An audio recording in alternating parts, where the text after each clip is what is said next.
I call the November 8th, 2018 meeting of the Ramsey-Washington Suburban Cable Commission to order. We will turn the roll call over to our secretary, Candy Peterson, who, by the way, was just reelected to the North St. Paul City Council. Congratulations, Candy. Yay! Okay, virtual Randy LaFour. Here. Lisa Redfield. Here. Okay. Bob Newfort. Here. Joanne Frey. Jeff Huber. Steve Bonin. Here. Jenny Holder. Here. Amy Modi. Here. Karen Gotchberg. Here. Newton Smith. Candy Peterson. Roy Popperek. Here. Paul Reinecke. Jim Dustin. Here. Les Dom. Here. Ron Den. Here. Luke Machad. Here. Beverly Frent. Yeah, here. Vicki Keating. Okay. Thank you, Candy. Yep. Next, we have approval of the agenda. Are there any suggested changes to the agenda? And if not, I would look for a motion to approve as presented. So moved. We have a motion and a second. All those in favor say aye. Aye. Opposed? Motion carries. Next, we have public comment. Is there anyone in attendance this evening for public comment? Seeing none, we will move on to the consent agenda. Any questions or comments regarding anything listed under the consent agenda? Tim. Madam Chair, I just wanted to point out that we were notified that we had an omission on the minutes that Luke Machad was actually seated during that meeting and wasn't reflected in the minutes, so we'll make that correction with that caveat. Very good. Thank you. And any additional questions, comments? If not, I would look for a motion to approve with the one change as suggested by Tim. So moved. Second. We have a motion and a second. All those in favor say aye. Aye. Opposed? Motion carries. Next, under reports, I have nothing under chairperson, so we'll move on to our treasurer. Jim. Nothing really to report. Any questions I can answer? Any questions for Jim? All right, thank you, Jim. Moving on to our executive director, Tim. Thank you, Madam Chair, Commission members. Just a couple of quick things. A couple of handouts that I wanted to refer to. The first one being a copy of the revised franchise renewal schedule. It is a table printed out that includes a revision of our franchise renewal timeline. This is based on you recall at your last meeting, you delegated to the Legal and Policy Committee the responsibility to make a decision about whether to go into the formal renewal process and begin that, or in the alternative, having some kind of an extension agreement with Comcast. At that time, we reported to the committee that Comcast was agreeable to an extension of the franchise which would otherwise expire in March, at the end of March. They're agreeing to extend to the end of August for purpose of continue to be able to negotiate informally. And so with that, the committee accepted that and has directed me to go ahead and ship an extension agreement around to the municipality again, so they can adopt that new extension timeline. And this is actually how it plays out, what you have before you as amended. So that's just an FYI, and each of the municipalities will hopefully soon be adopting that, and we will have a franchise expiration date of August 31, 2019. Unless there are questions with that, I can move on to the second item. Jenny?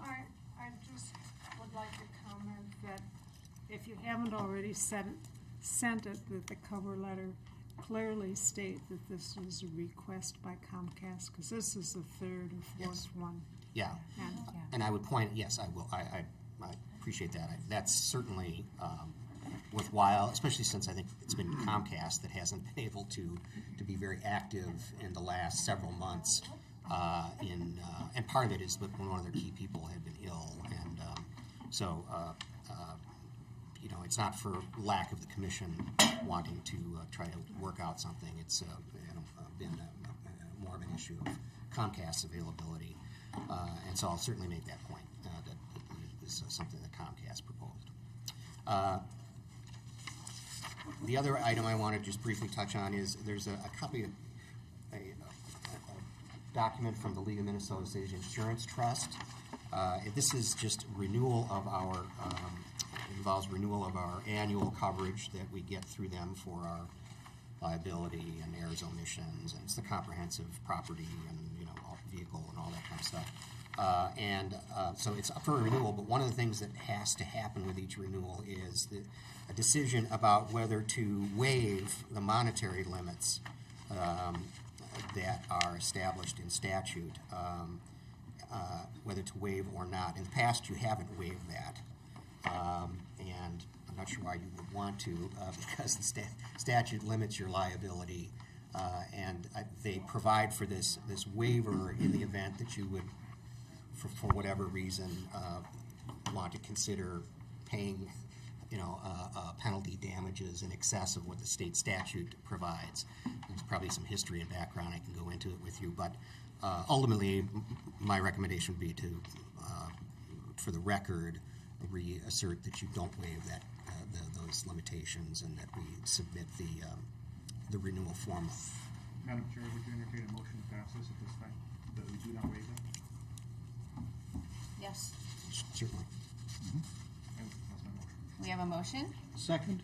We have a motion and a second. Further discussion? Hearing none. All in favor say aye. Aye. Opposed? Motion carries. Thanks, Tim. Did you have anything I don't have else? anything else. Okay, any questions or comments for Tim? If not, then we will move on to operations update. There are reports in your packets. Any questions or comments regarding anything listed under operations update? Oh, okay, that's If not, we will move on to committee reports, and there are minutes from 4 meetings. Questions or comments? All right, then we will move on to our attorney, Mike. Thank you, Madam Chair. Good evening, members. At the last commission meeting, I mentioned 2 different proceedings that were going forward at the FCC that you should be paying attention to.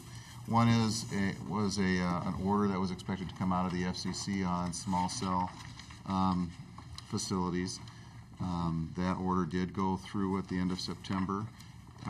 There are some things that you need to take into consideration with that order. One is that if you want to have aesthetic standards relating to small cell wireless facilities on public property in the right-of-way, you need to have those published by January 19th, 2019, I believe is the date. That may be, that's close to the date anyway. I did put together a memo on that small cell order, and I gave that to Tim, and if you're interested in that, ask Tim for the memo. I put together a memo on the order, and then I also put together a chart showing the differences between federal and state law, and then what we think the law is in Minnesota now, kind of blending those 2 laws together. Okay. Mike, does Go ahead. your materials include that January deadline for? It does. It does. Okay. Yes. All right. Thank you. It does. January, let me just verify the deadline here. January 14th, 2019. Is that something that we should pass on to the city managers? Yes, Yeah, As soon as I'll do possible. that. Yep. Okay. yes. Tim, could you actually do that like tomorrow? I Yeah. hate to say, because most city council meetings, often, many of them do meet next Tuesday. It'd be good to get that on our radars. Thank you. Can't we do a blanket notice? Yeah, I will. I'll send it out. I just, yes, I can do that to all the city administrators and advise them. The second proceeding was a proposal by the FCC to change the way franchise fees were defined under federal law, to reinterpret how franchise fees are calculated, and they're proposing to allow offsets from the franchise fee for essentially all in-kind considerations. So that would be institutional networks, PEG channels, electronic programming guides, all this other consideration that you've negotiated over the years for would now, 34 years after the passage of the Cable Act, would be considered a part of your franchise fee. I was able to participate in an ENA TOA. Maybe some of you participated in that as well, but I spoke on that proceeding, and it's a really important proceeding to participate in. I understand that the commission will be participating in that, and it's important to do. That came out also at the end of September. Comments are due next Wednesday.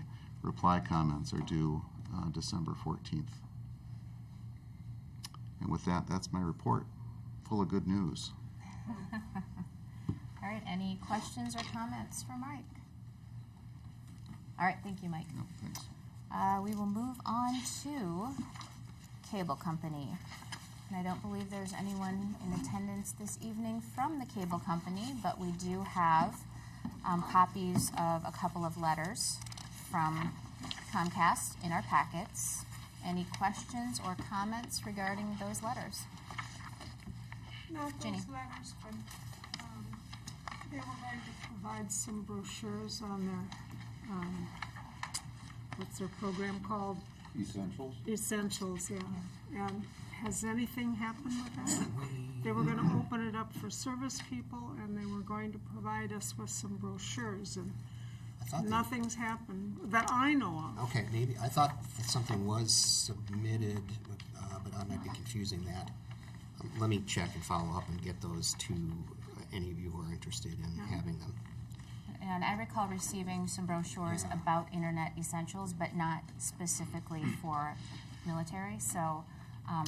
I don't believe, well, I know I didn't get any or a printout. Now, if something was sent directly to the city, I don't know about it. Okay. And so this I is, saw that. you want the ones that are to military for military personnel? Was that? Is Well, that I think both. Okay. I'd like yeah, to- that was their newest program, but yeah, Yes, both that would be was- great. Yes. Okay. Thank you. And Lori, could I just make one Yes, clarification? The aesthetic standards need to be published by April 15th, 2019. I'm sorry, the effective date of the wireless order is January 14th, 2019. So the date that you need action is April 15th, 2019. Great, we have more time. 15th. Thank A you. little more time. Yes. All right, April 15th. All right, then we will move on to unfinished business. Memorandum regarding production truck. Tim, you want to start us off? Sure. Madam Chair, at the last commission meeting, there was discussion about the truck and whether to take a look at perhaps entertaining a request for proposal or developing that. And the discussion at the last meeting, the request was made to provide a little more detail in terms of what's involved in that, or what's involved in terms of the condition of the current truck and some kind of the needs and so forth. And so at the operations committee level, there was just further discussion, and staff has put together this memorandum for your information. It's just more information as part of the, your considerations about how to move forward, when to move forward, et cetera, on the dealing with the production truck.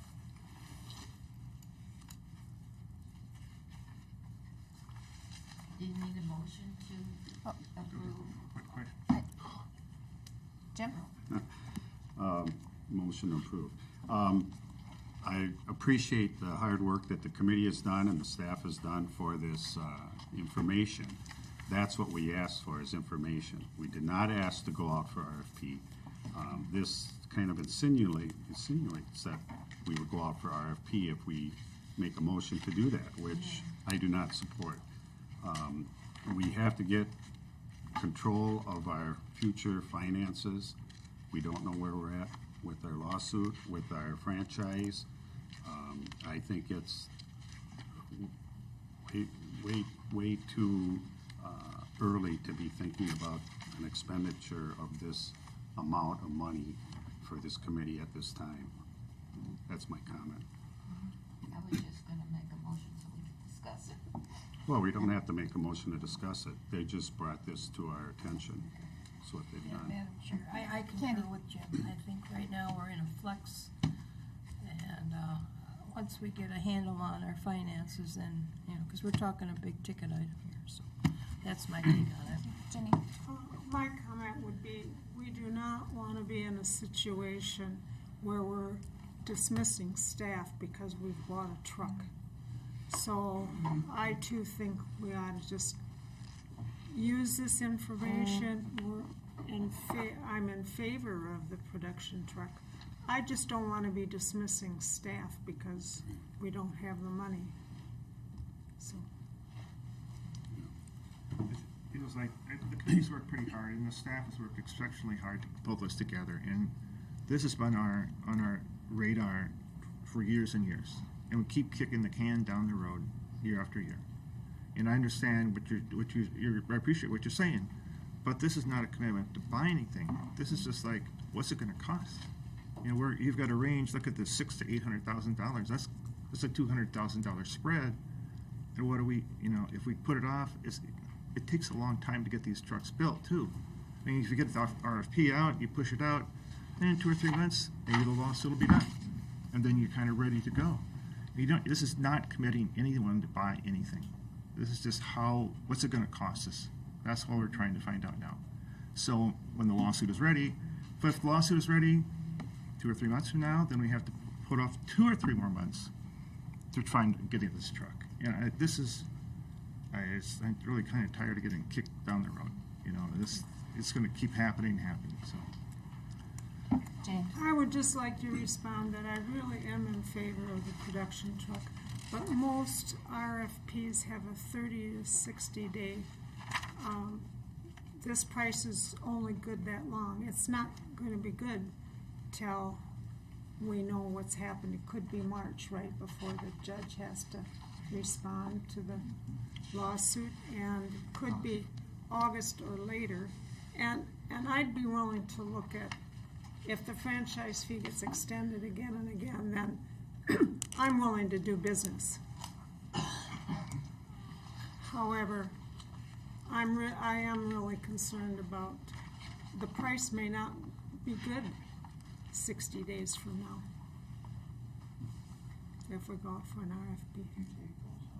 I understand that, but at least it gives us something to go on. So, when Jim, you want to set a budget? Okay, this is what it's probably going to cost us. Because right now we're like, it's just shot in the dark. What's it going to cost us? And it's something we need. We really, really need. This is what we do. Production trucks go out there and shoot video. This is what we do. And it's like, Can I ask, is there a way to get a better idea of the actual costs without doing an RFP? I mean, I know that when Well, we an ask. RFP is just kind of setting up our specs, right? And issuing the RFP and getting proposals back is a different matter. I don't understand. Well, preparing a request for proposals is really setting up a document that we issue at some point, and then we receive back proposals. I think what this does, and if I'm Randy, I don't want to overstep kind of what the committee's intent was, but I think the interest was in having some direction from the commission to at least authorize the development of specifications or alternatives that then could be considered by the commission at a later time to entertain, you know, to then say yay or nay relative to issuing that out to potential suppliers, if that makes sense. Well, I didn't understand it that way, so I'm really glad we kept talking to clarify.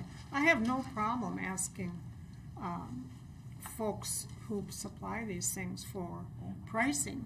I just didn't want to be committed to thinking that's what it was going to be, and then we have to wait 4 months, and it's not that price. That was my only concern about it. Yeah, I mean, this, Randy, did I characterize that right? Yeah. I want to make sure that I understood the committee's intent, which was to, at a minimum, There's several kind of steps. move There's several, forward there's with several steps in the developing process. kind of the alternatives for what type of vehicle you'd want, and what the specs would be that you build into something, and it wouldn't have to involve another step of the commission reviewing all of that before any sort of, thing would go forward for potential vendors to submit proposals. Do we have any idea as to how long that development of specs would take? Well,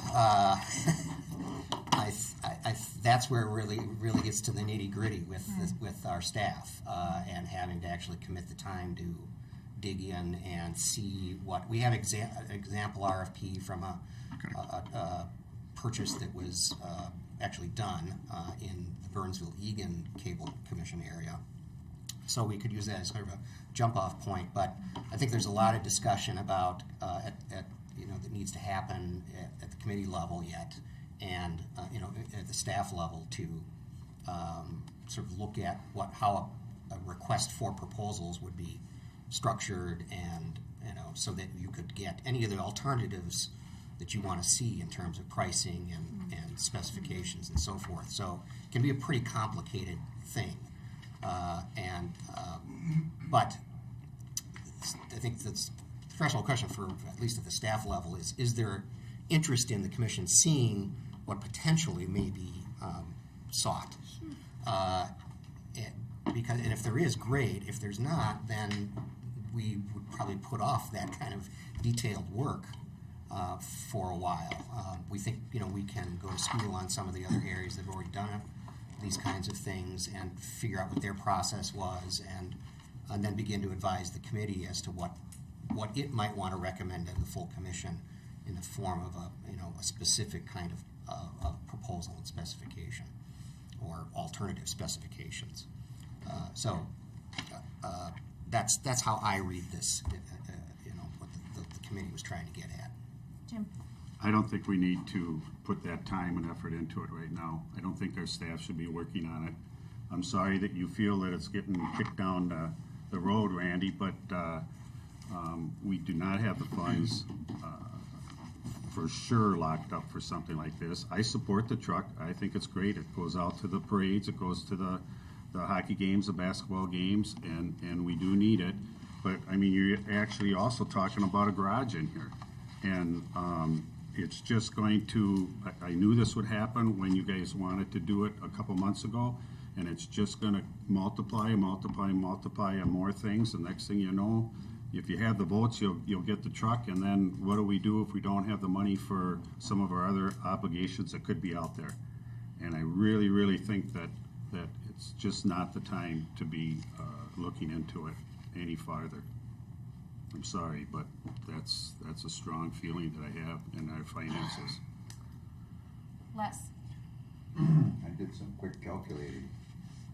I noticed that we have a 2001 truck with original tires. I have a motorhome, and I don't care how many miles you drive, but six years you change the tires, or you're going to be alongside the road with a problem. So we have a problem with the tires on this truck. We have money budgeted to keep it Okay. running. Well then, the generator has nearly 7,000 hours on it. If you were to drive those 7,000 miles, or 7,000 hours at 55 miles an hour, you're gonna have almost 400,000 miles. So yeah, our equipment's getting tired, but we need the franchise renewal. So I think we need to hold off. Steve? Just a couple of comments developing this idea. Number one, I think that it is important to have a spec sheet so that when you're talking about it now or a year from now or 2 years from now, you have an idea if it's a $600,000 thing or a $900,000. You've got to have an idea of what you're even talking about. But before you even get to that point, if you're going to have a truck that you're going to have that kind of money tied up in, and it's only getting driven 30,000 miles every 19 years, 18 years. Even if you had a garage and you're driving it in the salt on the salty roads going to the events, and then you pull it into even a heated shop, the brake lines are still gonna rust. You've still got an issue going there.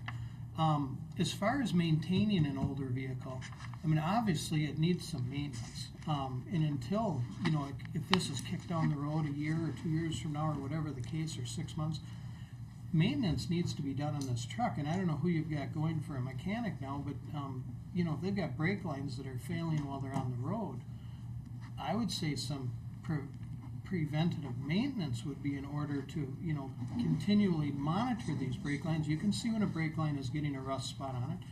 You know, if you get a good truck guy that isn't gonna take you to the cleaners every time you take it in, you can have them maintain that truck. A 2001 truck with 30,000 miles on it, being in the car business, I can tell you there's a lot of life left in that truck, even if it isn't pretty, even if it isn't exactly what you want. If you look at, and the other side of it is, what are you gonna get out of this truck when you get rid of it? What's it worth right now, an old retired cable truck? What are you gonna get, $2,000 for it? And then buy an $800,000 truck? There's such a disparity between the two. You could do so much work to that truck. You could do $20,000 of work to that truck and still be hundreds and hundreds of thousands of dollars ahead of the game rather than buying a new one. Now, I realize it doesn't have the room inside of it for high definition. A lot of this is equipment. Obviously, the majority of it is equipment. The truck's only going to be about $50,000 of this expenditure. So, keeping your truck running, from my viewpoint, is very doable. Buying the new truck, you certainly would want to have a garage for a $600,000 truck. You'd certainly want to have a heated garage so you could go underneath it occasionally once a month and wash the bottom out and get that salt and residue off. Because if this truck comes in, just sits, and that salt eats away at it for a week before it goes out on another job, I mean, that's horrible on the underneaths of these trucks. So, just a couple of comments. Additional comments, questions? Well, just to summarize what I think I've heard is, if we're not going to get specs, or we're not going to look short-term at getting this truck, we need to move forward and spend money on maintenance so that it's safe and it's operable. And I'm not giving up on the fact of getting a new truck, but I also am hearing that there's several of us who feel it is too risky when you're looking at having to not fulfill other goals, I guess, of this organization. So I don't want to say hold off either, but I do want to be responsible. And I know that I hate to take my car in every time I do for service. I mean, an oil change used to cost me $15, and I just spent $37 on an oil change. I don't like it. So. You know, I agree, we're kind of in between. We need a new truck, but right now, I don't think it's the right time right now, just because we've got the Maplewood thing. I'd even be more inclined to support it if it was just a franchise. But two big items, kind of scared about that. So with that said, I would like to see the repairs made ASAP on the truck. I'm sorry to see that they've gotten so far behind, because nobody should be driving a vehicle, especially when it's owned by us, and be out there and it's not safe. So I would recommend that that you move to get the work done on the truck, because even if it went 6 months and we decided to move forward with the new truck, we haven't wasted our money, because we've gotten our 6 months worth out of the repairs and tires and whatever. Steve? Another question, if you ever did move forward in getting this new truck, would you keep the old truck? And the reason I ask is, when you talk about the repairs, if you had a use for both trucks, you know, for a period, for two different jobs, where they could both be on separate jobs, you know, I'm just curious, because then all your repairs would be all in, you know, you'd benefit totally from any repair you did to the older truck. I'm just curious, is 2 trucks ever been talked about, or is that not an option? Did you talk about it? Because at we've the talked committee? about it, but haven't explored it very much. I mean, if with a new truck and an old truck, you're gonna start running into HD versus non-HD type of like compatibility issues. But there could be some use, I'm sure, you know. I'm not sure who wants to buy an old truck, but, you know. I'm not sure of what use would we have for 2 trucks, they're not that big of a. We're running on a cruise too. Yeah. Steve? The other question I would have for feasibility for having, you know, in 10 years to be able to upgrade the truck simpler, if you had built a box for a truck, a standalone box where it can be taken off of a truck and put on the new chassis in 10 years. So you have a fresh truck every 10 years, but you don't have to change all the technology that you've got in it. You know, instead of building a coach, you'd have an actual box truck that the box comes right on and off to, go to the next truck. Just a thought. And I think others have done that sort of thing, so, Yeah, well, that would be smart because, you know, when you've got it all integrated, then you're married to the truck and you know, the box and everything, but if it's separate, then it can easily be taken off at a shop and put on the next truck. Right, yeah, thank you. Jim? I just think that before we leave the issue here tonight, I do agree that the emergency items should be repaired on that truck as soon as possible. Yeah, and So the new tires, the brake lines, whatever needs to be done. The railing on I don't know where the you have it serviced, Tim, but there, you know, right across the street, there's the service gentleman here in White Bear Lake. Is it Bel Air or? Bel Air Motors. Close for us, and safety's the #1 issue, so. Don't you Yeah. maintain it? Yeah, we do, and then we have providers, service providers that have done the maintenance. I don't know how many of these things are ongoing. I seem to recall the tires actually having been changed out at least once, but I think maybe we not. have to been.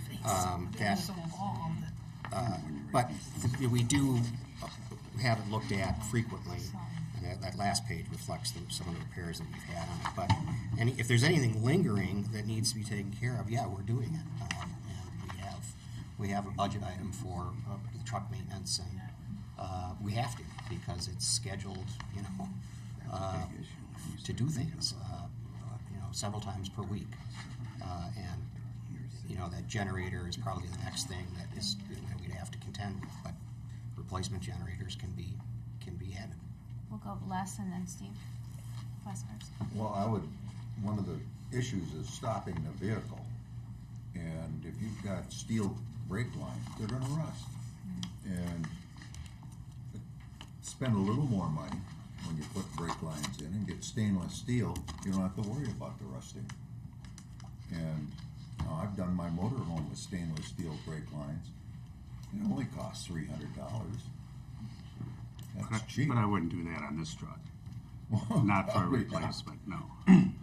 We might spec that out, but.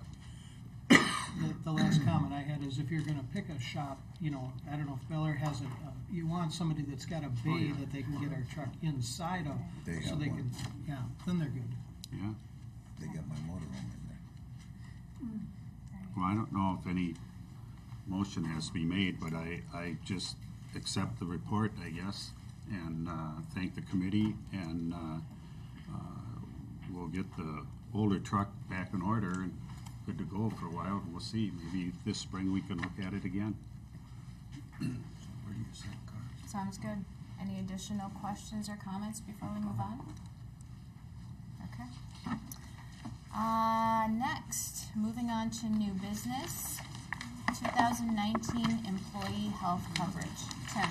Madam Chair, Commission members, I sent out to everyone a recommendation that has been made by the Finance and Personnel Committee.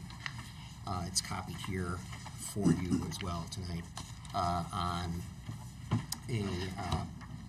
having to do with the 2019 healthcare for employees. The committee met and reviewed pricing supplied by an insurance broker and has formulated this policy for your consideration this evening. A couple of background things. We have been for years with the City of White Bear Lake piggybacking on their large group health and dental plans, and they can no longer do that for us anymore, effective at the beginning of the new year. So we're out of that large group, and we're in the position of having to find insurance for a small group, and these are important terms in terms of what kind of insurance you can get and so forth. With the number of employees we have on our own, we are sort of dealing with the street pricing that has been made available. It's made available by any provider, and it's under, as they make it available under the, kind of the ACA and state regulations and so forth. So as of October 8th or something, all insurance providers made available their small group pricing, and our committee reviewed some of that, some plans from Health Partners, which is kind of what the existing employee health plan is uses Health Partners plans. Found a couple that are comparable to what it is that employees have right now, looked at the budget, and has made this recommendation. I sent the memo. I hope I won't repeat what was in the memo, but you did, Jenny, were you saying you didn't see that? If you sent it out today, I didn't get it, I don't. You sent it out a couple days A ago. couple days ago. Oh, well, I'm sorry, but I didn't see it. Okay. Well, I have been having trouble with my email, though. And so if you don't get something, you don't know it. well, the proposal is, it's a little bit different. The pricing we had from White Bear under a large group plan is it was an open enrollment system, and there's a flat rate for single coverage no matter who you are, and a flat rate for family. In this case, they look at the age of the employee, they look at the age of the spouse, and then the number of children, and they set rates for everybody based on that in the organization. So every employee is different. The premiums are different depending upon what you're taking and what your age is.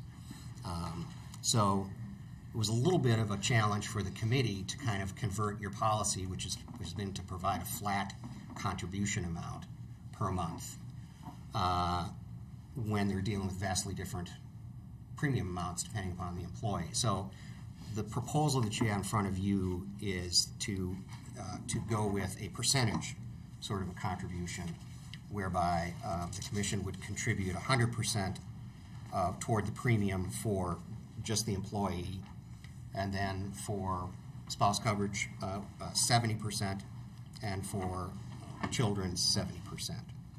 And the committee looked at all the detailed pricing and determined that these percentages would come within their budget framework, and actually maybe leave a little wiggle room, because sometimes there's changes in the year, course of a year. People may have to change policy to get family as opposed to single. So the committee worked with a lot of sort of complicated details to try to sort this out, and so you have this proposal in front of you for the contribution levels that the commission is making. Dental coverage doesn't change at all. That's separately available at the employee's expense. In terms of other sort of payroll benefits, under this sort of doing it on our own now, we continue to offer. Committee would propose to continue to offer long-term disability coverage at the election of the employee at the employee's expense. Continuation of basic life insurance in the amount of the annual salary for each employee. The commission's been picking up that premium as a benefit for each employee for many years, and would want to continue that. We have the option to buy up on that at an individual cost, that the employee's cost to buy additional coverage beyond the face value of the annual salary for life insurance, but that's at the employee's cost. And then finally, the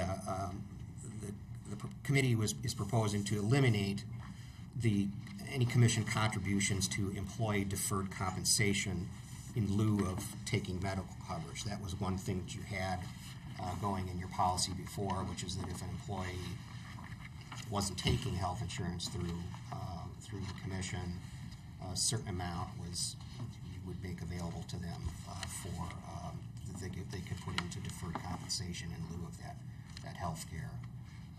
And so nobody's been using that now the last couple of years, and the committee felt that was something that could be eliminated. So those are the details. The table hopefully explains it in summary form that is useful to everyone and could act as the new commission policy if you want to adopt it.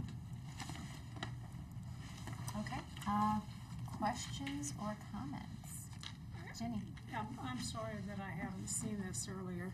Are we saying, let's just say it's $500 a monthly premium because of this employee's age, and then it's 70% of that 500 in addition to that, and then if they've got 2 or 3 kids, it's 70% for each one of those, and it all gets added up? Correct. And so what would be an average then per family that we are covering? Per family, that one's hard to say because I don't know the answer to that question. We budget about $9,000 per employee per year, based on what people have been taking under the old plan. Mm-hmm. We came up the committee came up with these percentages and is right there slightly under that budgeted amount. But because this is priced now not for family coverage, but it's priced for the employee, the addition of a spouse, if a spouse, and the addition of children, if children. And sometimes there's just the employee and children. Well, so it's hard to come up with an average for that reason. The committee wasn't able to do that, So and to have apples to apples. If you take your budget and divide it by your number of employees, then we've got an average, don't we? Yes, and that's probably about. I don't have the average right in front of me, but I want to say it's something just underneath 9,000 per employee. It seems like an awful lot, but I'm sorry, I haven't. It's been. Gotten your oil changed lately? Yeah, I have. I guess there's sticker shock all the way around. True. The- Steve? Well, if you did the quick math, if you've got the employee, a spouse, and 2 kids, if they happen to be in the range of $500 a month, that family would be $1,250 a month. If they happen to be a $900 risk, then $450 for the it'd end up being $1,750 for that family. So an average, $500 a month, that would be a pretty young, healthy person. So probably somewhere in between $1,250 and $1,750 for the average family. A family of 4. Times 12. Yeah. You have. I don't know how that gets. We factored based on what people are taking now. We projected under the new rates, and it looks like the total would be about $140,000, and that's 14 employees, by 12 months. So divided by 12 months, divided by 14 employees. So the budget for the 14 was about $146,000. So the projected under this plan is somewhat underneath, but allows some potential wiggle room if somebody during the middle of the year has a child. And just for conversation's sake, have we checked with any other businesses like ours to see where we would fit in, how competitive we would be? Well, the commission, we checked around with, we tried to get some information from Venice Heights, and, we didn't, because of the short time frame, we were really trying to see if we could see if there would be another large group we could fit into. But in terms of the plans, it's the same pricing from any provider, no matter who you are, if you're a small group plan. So our pricing's not any different than any other organization would have, similarly situated organization would have. Well, I'm just a little surprised that it's so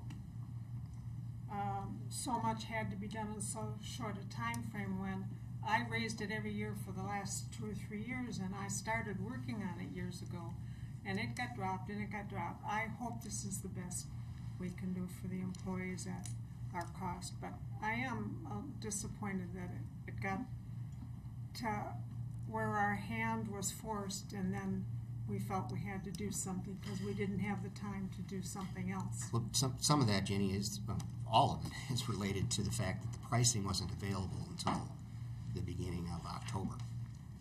This is by the ACA timing, and I tried to get pricing before then, and it wasn't published yet by any of the health providers. So, Well, I can accept that. I haven't done this in a very long time, well, so. I'm doing it for the first time because we had the benefit of White Bear being able to do this. Now we're going through this in detail internally. Yeah, it's a short time frame because the employees the employees have to make their decisions and applications based on your policy, and those need to be submitted to Health Partners by about December 1st. So there's a couple of weeks' time after tonight's meeting for even the employees to get a handle on where they're at. But it's at least the same provider, so they know. That's the one thing that given the time frame, we thought that it would be important to not have a completely different provider, and looking at an entirely different set of clinics that you might have to go to, et cetera, et cetera. Plus, Health Partners regarded as being one of the least expensive in terms of premium cost. Ron? We did look extensively at this in the finance meeting. We found out late in the game that White Bear wasn't going to let us in. Tim's right, rates are published late, they get ready for open enrollment periods, and they're trying to estimate their costs going forward. We tried to be very considerate of the employees. We looked at other possible margins, and the impact on a lot of the employees would have been substantial. I think a lot of us believe this, compared to a lot of insurance, is still very, very good insurance, but it's as close as we could get it to what we had previously offered and try to minimize the impact on the employees. There was a lot of thought that went into this, so. Just as a matter of curiosity, how many employees do you need for a large group? I don't know. Over Pretty 100. Much larger, yeah. We We're nowhere close. We have an expert in the room It here. has been over 100, I believe. Okay. Yeah. So We needed at perhaps least 10 with a couple also. of commissions together. Well, We needed at least 10 to fit in anywhere, so Oh, okay. if, that's kind of there too. If a few decide to go with their plan somewhere else, then. With their spouses or So something. this was very, very difficult. I'm curious, it doesn't matter, but are we spending any more or less than we had before with White Bear? This represents, because you had budgeted lot more. you had budgeted an increase of about 10%. So when I gave those numbers before, your budget had prepared for an increase, and you're spending, some of that increase to meet this the increased rates. I should point out that some of the under this plan, the employees, will have some, in some cases, will have some additional cost as well out of their pocket to cover premium, and of course the deductibles and so forth are on the responsibility of the employees as well. Randy? What do you think, as a committee, what are you going to do different next year? I mean, it's going to be the same thing. I think our hands are going to possibly just be tied with this 14 employee situation, unless one of our member cities would accept us. That would be the only other thing. Give us a little more time try and work something like that out. But, I mean, I had background in this when I worked with the city of St. Paul with our employee healthcare going out for bid, but I've never seen anything like this where they actually just pin it down to the age of the employee. It was really difficult. So I felt very, very, sorry that it had to come out with this, because it's difficult for some of our employees to pick up I just want to make like sure that. how much I appreciate personally the work that you guys put in on this. This is a very difficult, emotionally and monetarily thing to sweat through. So thanks. Thank you, and I'll Thank you. state again that the employees are covered 100% at that base plan. So Right, I yes, right. feel like that's fairly generous. Any additional questions or comments? Make a motion to accept. Second. Okay, we have a motion to accept the recommendation on the 2019 employee health coverage as presented. Further discussion? Hearing none. All in favor, say aye. Aye. Opposed? Motion carries. Thank you. Before we adjourn, excuse me. Next up, we have election of, I guess I'm really eager to You are hear. ready to go on here. Next up, we have election of the 2019 officers. Tim, will you start us off, please? Sure. The Legal Policy Committee met and discussed, process of nominations and developing a recommended slate. The committee chair surveyed the commission and ultimately determined to recommend the slate of current officers to be reelected, and that's what you have before you here. There were no other persons who, as I understand it, said they were interested. So, and current officers are willing to serve again. That was So the other important part too. that's a huge important part. And so I hope I characterized that right, Randy. Did a long campaign, Campaign. One more election. So I would make a motion to move the slate for us, current slate. And do we first need to ask if there are any further nominations before we do so? No. Okay. Are there any additional nominations? You have to ask 3 times. Any additional nominations? Third time. Any additional Randy's nominations? Thanks, Karen. Okay, I'm sorry. No, I Randy, move- would you please continue? Now I move the slate. I second it. We have a motion and a second. All in favor, say aye. Aye. Opposed? Motion carries. Congratulations to the candidates in that slate. I'm sorry. Ginny. I missed my opportunity when you moved along our agenda. I wanted to compliment the technical staff when I read the letter from the city of White Bear Lake. I knew our technical staff was very good and committed, but it's really nice to have them complimented directly, and I wanted to thank them too. Then I wanted to make sure that everything worked out with Century College on the agreement. We're still waiting for some feedback to them. I know one of the. It's still, it's in the hands of the Minsky attorneys. I'm sorry, It's he's rattling his paper. It's in the hands of the Minsky attorneys right now, and I've sent 3 emails saying, so, we're close. We're close. So, does that answer your question, Jenny? Yes. Okay, all right. All right, and Candy also had a comment. Yeah, I want to thank our Cracker Jack tech staff. They were out in our St. Paul today, and we're going to spend that money, darn it. Because we've had some little hiccups, so I appreciate them, and it'll be nice to get everything up to snuff, upgraded. So just a shout out to those guys. Thank you. Excellent. And this is our last televised meeting before the new year. So I guess we can say to the viewing audience, have a happy Thanksgiving and happy holidays. I know it seems really early, but we are in November. I know, right? It's crazy. It'll be here before you know it. So at this time, I would look for a motion to adjourn. We have a motion and a second. All those in favor say aye. Aye. Opposed? Motion carries. Thank you and good night.